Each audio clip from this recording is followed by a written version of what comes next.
And warmer from the low, welcome to lovely Las Vegas for Coast to Coast Hoops with myself, Greg Hoops Peterson, now part of the VSiN Family Podcast, and we've got a great podcast for you.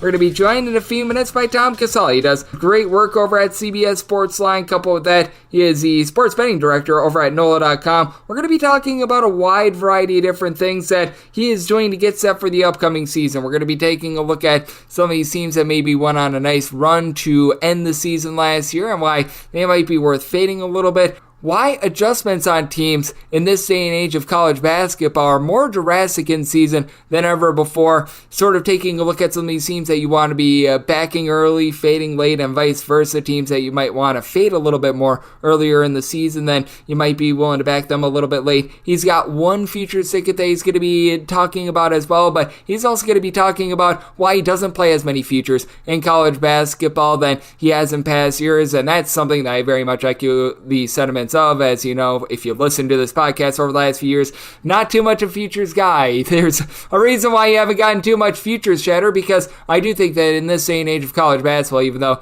UConn has won back-to-back titles, it does make things very murky with the transfer portal in terms of taking a look at futures, trying to know exactly what you've got out of teams. You've got 364 Division I college basketball teams. There is really no way of knowing what a team's path to a title is going to be, because with a 68-team NCAA tournament, that makes it very, very difficult to be able to gauge. Even if you're taking a look at a game like baseball, a game like football, you can gauge NFC, AFC, things like that. Really can't do that in college basketball. So we're going to be hitting upon a whole wide variety of things with Tom here in a few minutes. And if you do have a question, comment, segment idea, what have you, for this podcast, you have one of two ways we offer those in. First one is my Twitter / X timeline at @GNet_D1. Keep in mind, there's they mean does not matter, so as per usual, please do send these into the timeline. The other way is find an Apple Podcast review. If you rate this podcast 5 stars, it is very much appreciated. From there, you're able to fire in whatever you'd like to hear on this podcast via that 5-star review, and I beggeth you, I pleadeth you to please do fire in those Twitter / X questions, since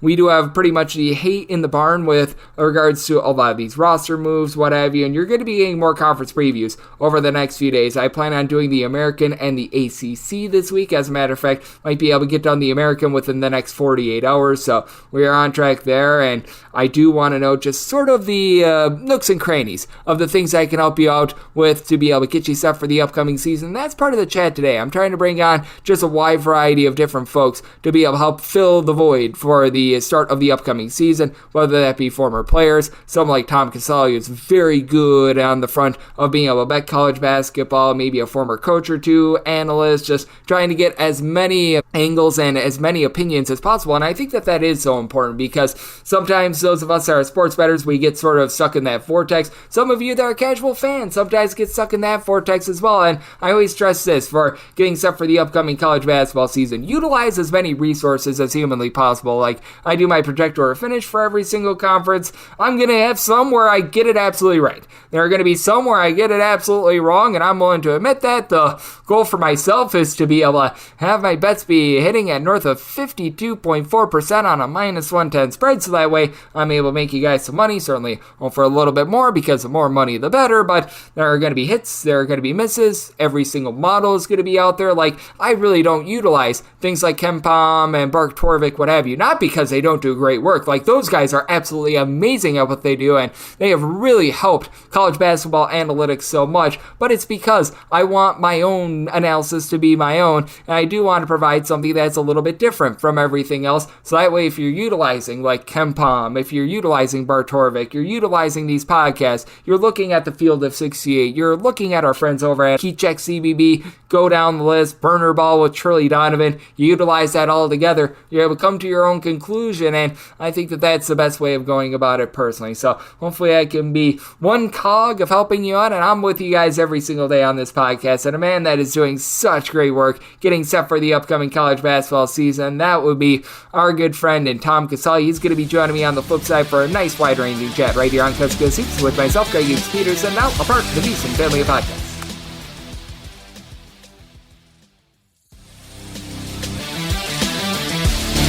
And we're back here in lovely Las Vegas for Coast to Coast Hoops with myself, Greg Hoops Peterson, now part of the VSiN Family Podcast. It's always great to be joined by this man as Tom Casale. He does an absolutely tremendous job over at NOLA.com, where he is their main sports betting director over there, along with CBS Sportsline, where he does a great job covering all things college. He is very knee-deep this time of year, taking a look at college football, and he, much like myself, doing a tremendous job getting set for what is going to be an amazing college basketball season. You're able to follow him on Twitter/X at the Tom Casale. That last name is spelled Casale altogether. And Tom, always great to get you aboard. Thank you. Oh, thanks for having me, Greg.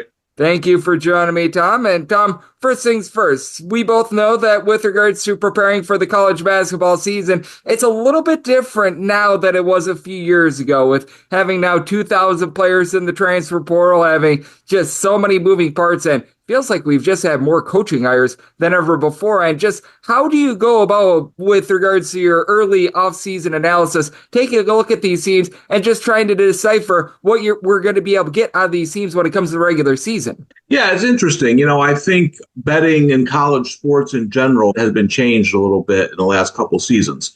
And I think transfers in college football and college basketball are a little different. Like, I thought one of the great tests this year in football was Florida State. They're 0-3, and things just haven't worked out with bringing in a bunch of new pieces. Basketball, not as many positions, a little bit easier. I find, Greg, I know you're not a big futures bettor. I do like to bet futures, but I found the last couple of years, I'm actually betting less futures. I think that's really where all this transfer stuff really impacts. I only have one futures bet right now going into the season, and that's because I got Gonzaga back in April at 30-1. I thought that was a good price for them, being a veteran team. But a lot of these other teams, I want to see what they look like with these new pieces. So I've taken more of a cautious approach when it comes to transfers and seeing these teams in action before I really pounce on something. Yep, I'm right there with you, and I'm so glad that you do bring that up with tapering down the futures a little bit. And I do think that what you bring up with Gonzaga is massive, because even though they do lose Steel Venters for the season, I like what they did in the transfer portal, and I feel like they're one of the few teams that are able to absorb this, because I think what you were alluding to in terms of the veterans coming back and Graham Ike along with Andrew Nemhard, I think that is just so important for them for the upcoming season, and it's just something that we don't see a lot of in this day and age of college basketball. Right, and I think, listen, Connecticut has been very talented the last couple of years, but I think one of the things that's helped them is, they've kept pieces in place and the coach knows that team. I think that's a big part of college basketball now, because some of these teams, it takes half a season before you figure out who they are, and then some never come around. I do think it's interesting. I think it's interesting in both college football and college basketball to see how this is going to change as we move forward. But I also think, Greg, it does present some betting value early in the season, because a team that's really turned over a lot and has some hype to them. Let's go with D team, Arkansas, right? Obviously, they're going to be overvalued in the betting line just because of everything that's going on with Calipari and all these. But that team might take a little while to get going. That's the other thing I kind of look at early in the season is, Arkansas might be really good in March, but are they going to be really good in November and December? Sometimes you can find value in the betting number there. And I'm so glad that you bring that up as well, because when it comes to these teams, I do feel like it can be a lot of a tale of two seasons now for many of them, as Tom Casale, who does great work over at NOLA.com, is joining me right here on Coast to Coast Hoops. And have you found, just with all these transfers, with this day and age in college basketball, that some of the adjustments that you make on a team during a season are a little bit more drastic and a little bit more, shall we say, point value-wise higher than they have been in past years? Because I found myself having to make bigger adjustments than ever before over the last 2 or 3 college basketball seasons. I do, and I would say even more so in the mid-majors. Because unlike college football, where I don't think, I don't know, just throw a Texas State, right, who gets a lot of transfers. I don't think Texas State is going to push the big boys anytime soon. But college basketball is a little bit different. And some of these mid-majors are getting these Power 5 players who didn't really play at their schools. You start seeing this going on, as you know, Greg, for the second straight year. Fairfield's a team that's pretty much lost everybody, replacing everybody. So I think I find I'm doing more adjustments in my mid-major rankings, because before you didn't see a lot of movement in the mid-majors. It was just, okay, this team's experienced. They bring back a lot of guys. But that team that looked like it was going to be experienced last year might have lost all 5 starters to the transfer portal. So that's where I think the biggest adjustments have been early in the season for me. Yeah, there have been a lot of adjustments with regards to mid-majors as well, because a lot of these teams, they look to some of these guys that were a little bit more of those top 150, top 200 recruits, really couldn't sniff the floor and insert your big school here. They go down a level, and some of those guys absolutely boom. Some of those guys absolutely do not as well. And when you take a look at some of those mid-majors, are there a few that are jumping out at you that are going to be intriguing, whether they're teams that you might be looking to bet a little bit more, or teams that maybe are a little bit more bearish on them most? Yeah, one of the teams I like in the America, I like Maine a little bit this year. I know a lot of people were on Maine last year. I didn't really see it as much last year. I think that's a team that I'm looking to bet this year. I'm just getting into all my mid-major work. I'm still going through all the conferences, but I did like Maine. Again, I think Fairfield's going to be interesting. But the team I like a little bit in the MAC is Niagara. I think they're going to be a good team this year. And the MAC, that's about as crazy as it gets. So, but I would say those are a couple teams I'm looking at right now is Maine and Niagara are teams I think will be much improved this year. And I'm so glad that you bring up the Maine example as well, because they're a team that I've been feeling pretty bullish on as well. Chris Markwood has done an absolutely tremendous job with that program, and I do think that they're going to have a big year. But additionally with that as well, they are out there in the America East, where I feel like as well as I do, that conference has been overwhelmed by Vermont really over the past decade or so. How much do you take a look at some of those mid-major stalwarts, like a Vermont, for example? I feel like McNeese is becoming that in the South, and with what we've seen, will Wade be able to do? Because I do feel like there are some of these conferences where they do have that big bad bully, but there's still a lot of value in just night in and night out taking some of those like number 2, number 3 teams that may not be able to push a Vermont, but can push everyone else. Yeah, 100%. I think you make a good point there about the night in and night out. Like, I don't know if I'm going to bet Maine to win their conference simply for what you said. Vermont's there. I'm looking more, last year, early in the year, it was New Hampshire I kind of liked that I was betting a little bit, in Binghamton. Those teams I'm not going to bet futures bets with. I don't see value in there. It's more the night to night stuff. You mentioned some of these conferences do have a team that dominates, as teams in the West Coast Conference know. When one team dominates, it's hard to beat that team sometimes for the conference title. So, yeah, no, I agree. You did mention McNeese State. They're a little bit of an odd example, because I think that's the team where, if you're looking at mid-major teams, now listen, everybody loved them last year, right, in the first round against Gonzaga, and they kind of got run off the court. Gonzaga is a hard team to play, I think, for a first-round opponent. They're just so fundamentally sound. Yeah, it's hard to sneak up on Gonzaga. So I think this year, McNeese State, obviously Wade has the advantage. He's bringing in a lot of high-level transfers. But this year, I think McNeese State could do some damage in the tournament. Yep, I think that that's a good call, and that was just a rough matchup as well. I know that there were a lot of people that liked McNeese to be able to push Gonzaga in that one. I was one that thought that that was a bad matchup. Certainly turned out to be true, and I think that that leads into something else I'm going to be taking a look at for the front half of the season. As joining me on the show, we've got Tom Casale, who does great work over at NOLA.com right here on Coast to Coast Hoops, and that's exactly what you were alluding to. Perhaps people are going to be a little bit lower on McNeese coming into the season than they would have been otherwise, because they got blown off the court the last time they saw them playing against Gonzaga. Meanwhile, you've got a team like NC State, for example, that they had a rough go of it, to say the least, in ACC regular season play. They make that run all the way to the Final Four, and what people saw last was them be able to make that big giant run, them being able to win game after game somehow, some way. And I always think that it's really advantageous to be taking a look at these teams that disappointed late and be able to back them early, and vice versa. A team that made an unexpected run to the Final Four, Elite Eight, insert your run here, being able to fade them early, because I feel like people react a little bit too much to what they saw last. Oh, 100%. And as you know, Greg, there's 2 seasons in college basketball. There's actually 3. There's the non-conference season, there's the conference season, then there's March Madness. And March Madness is an entirely different animal. Teams like NC State got hot at the right time. Usually those teams that get hot and win their conference tournament, they don't do well in the tournament a lot, the NCAA tournament, because that streak kind of ends. Then there's a week off. Credit to NC State. They kept it going through the tournament, but they lose, obviously, a ton of quality production. So, no, I agree. And the interesting team that people saw last for the last couple of years is UConn. And man, they're loaded again, aren't they? I hope people don't get UConn fatigue and just want to think they're not going to win it because they've won it the last 2 years. That's another really good squad UConn has. But the other interesting team for me, Greg, talking about what we saw last is, Alabama. Alabama is a preseason top 2 or 3 team. They're loaded with talent.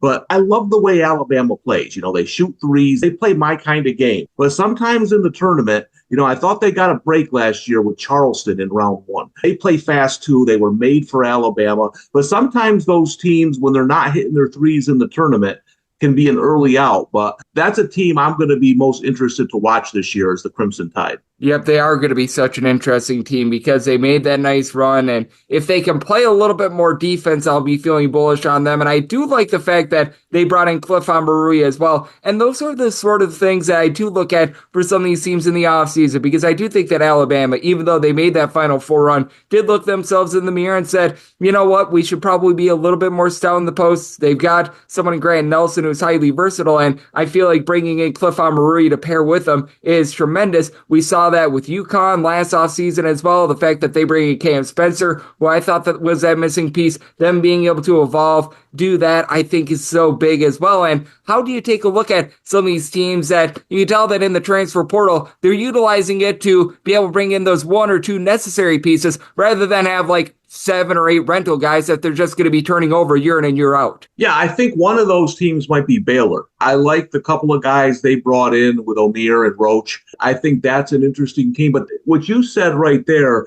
those are kind of the teams I like, both in college football and college basketball. I like the teams who are using the transfer portal to bring in a couple pieces that they need. Gonzaga, for example, that we talked about.